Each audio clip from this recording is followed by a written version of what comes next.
All right, this is a segment of the show where I give you my take on outrageous events in the news. So if you'd like to join the conversation, give us a call at 619-924-0986. Or you can email the show at talk@onthemoveshow.com. So I know that everyone out there has been following this story. I know you couldn't help but follow this story. It's been on every social media site. It's been on every news channel. It's been on everyone's mind recently. Army Sgt. Bowe Bergdahl. He was a prisoner for these terrorists in, I believe it was Afghanistan. They held him, and they held him for 5 years, from what I understand. He was exchanged for 5 top terrorist leaders that were being held in Guantanamo Bay.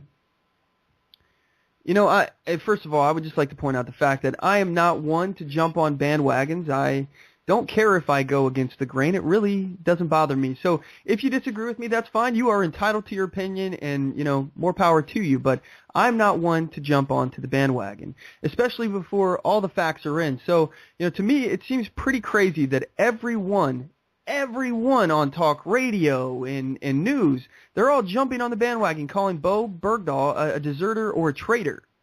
All right, well, you know, they're entitled to their opinion. However, the fact is he has a right to a trial. And I personally, I'm not going to join in trying to try him in the court of public opinion. I'm just not going to do it. You know, he very well may be a deserter, but we don't have all the information. And I refuse to condemn him based on information that I've been given at this point. I don't know. I don't know if this man actually was a traitor, a deserter. I have no idea. He very well may have joined the enemy, and by some accounts, he actually deserted his post and went out seeking the enemy. And then from there, their attacks suddenly became a lot more accurate after that point. So, I mean, it very well may be true, but all I know is that he has a right to a trial, and I will not try to join this lynch mob trying to get him. Okay, so what I am outraged at is the fact that this administration has in fact negotiated with terrorists. We have had a policy that we don't negotiate with terrorists for the longest time. We don't. It has made us safer. Now we've released 5 of the top dog terrorists we had in Guantanamo for one man. Not only does that make us look very, very weak, but this man, it is a fact that this man actually did leave his post, whether or not on purpose or otherwise. I don't know the story behind that, but this man may in fact be a deserter. And we've released 5 of the top terrorists? Really? For one man? This has made us less safe. Now they have a reason to kidnap more Americans. I mean, why wouldn't they? They got literally every single thing that they asked for. They got. Not to mention, and let me just point out the fact, okay?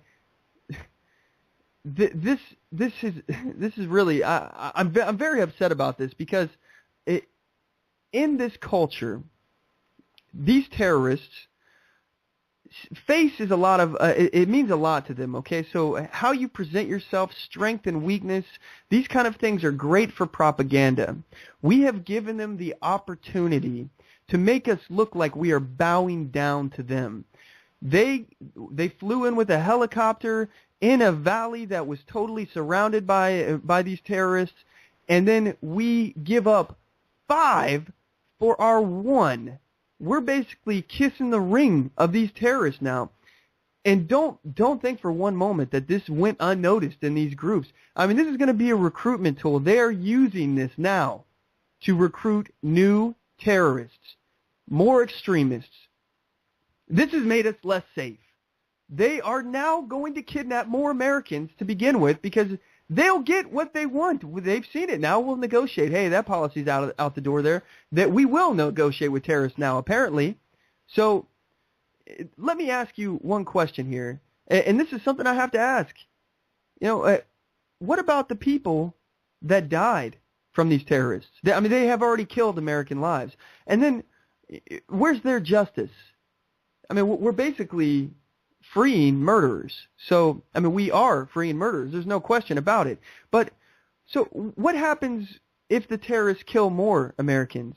Is that one life we got valued above the many lives that could be taken now? What will happen then? Does it matter to this administration? This is absolutely, unequivocally wrong. There is no way that you can justify one man's life for the untold many that may be lost due to these maniacs being released. You know, not to mention, like I said, the Americans that they're already responsible for killing. What about their justice? What about those people? How can we justify this? And the fact is we can't. And moreover on that is Obama violated the law. He broke the law. There is a law now on file that was put there by a Democratic Congress to prevent him doing exactly what he just did, because he was talking about it. He wanted to do it. And they said, no, here's a law preventing you from doing this. Not only can't you just do it unequivocally unilaterally, but you have to give us 30 days notice. And he just did it. He just did it. He just broke the law.